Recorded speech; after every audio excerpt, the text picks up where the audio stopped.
Hi అండి, అందరికీ నమస్కారం. Welcome to Malathi family vlogs. ఈరోజు వీడియో ఏంటంటే మునక్కాయ పప్పుచారు అన్నమాట. ఇంతకుముందు ఒట్టి పప్పుచారే పెట్టాను, టమాటా పప్పు పెట్టాను ఇంతకుముందు. సో ఇలా చేసుకుంటే చాలా బాగుంటుందండి. మునక్కాయలు కూడా బాగా టేస్ట్గా ఉంటాయి. ఈ టైప్లో చేస్తే చాలా రుచిగా ఉంటుంది. ఇంకా లేట్ లేకుండా వీడియోలోకి వెళ్ళిపోదామండి.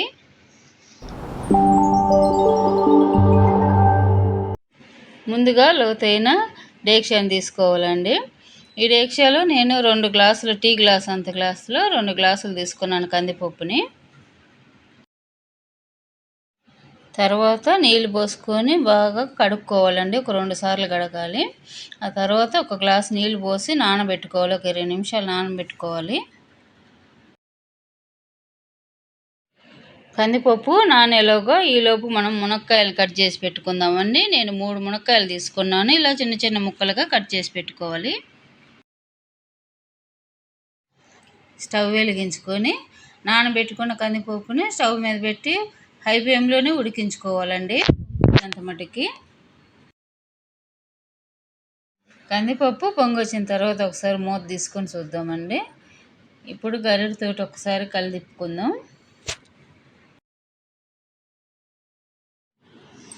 అందులో 5 పచ్చిమిరపకాయలు, ఒక 2 టమాటాలు ఇలా ముక్కలు చేసుకొని వేసుకోవాలండి. ఒక స్పూన్ కల్లుప్పు వేసుకోవాలి. ఉప్పు వేసిన తర్వాత గరిటెతోటి అది కొంచెం తిప్పుకోవాలండి. ఇప్పుడు నీళ్ళు సరిపోలేదు, ఒక గ్లాస్ నీళ్ళు పోసుకుంటున్నాను. ఒక 5 నిమిషాలు ఉడికించుకోవాలండి మీడియం ఫ్లేమ్లో పెట్టుకొని. 5 నిమిషాలు అయిన తర్వాత ఈ మునక్కాయ ముక్కల్ని వేసుకోవాలండి. ముందుగా వేసుకుంటే ఎక్కువ ఉడికిపోతాయి, పీస్ అయిపోతాయి. కాబట్టి ఒక 5 నిమిషాలు ఉడికిన తర్వాత వేసుకోవాలి. ఒకసారి గరిటెతోటి మొత్తం ముక్కలు తిప్పుకొని ఒక 5 నిమిషాలు ఉడికించుకోవాలండి మూత పెట్టి. ఇలా పప్పు 30 భాగం ఉడికిన తర్వాత 1/2 టీ స్పూన్ పసుపు వేసుకోవాలి.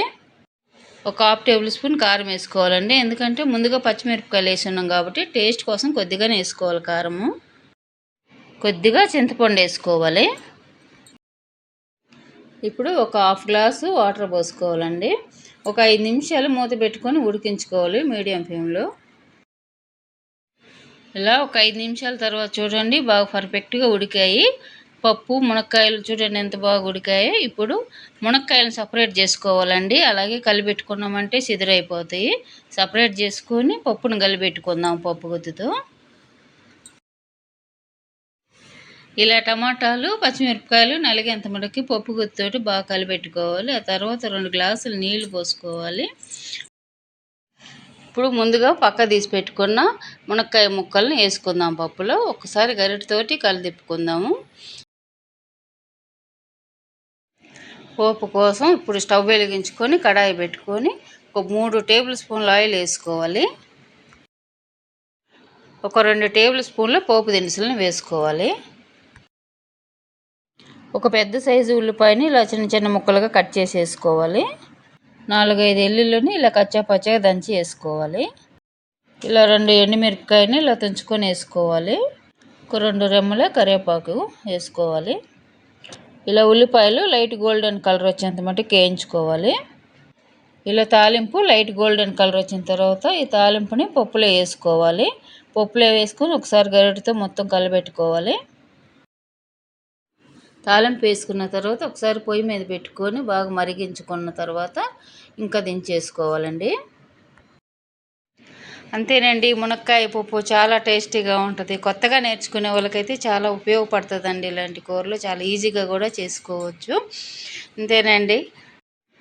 ఈ వీడియో కనుక మీకు నచ్చినట్లయితే లైక్ చేయండి, షేర్ చేయండి, సబ్స్క్రైబ్ చేసుకొని బెల్ ఐకాన్ క్లిక్ చేయండి. నెక్స్ట్ వీడియోతో మీ ముందుకు వస్తానండి. బాయ్ అండి.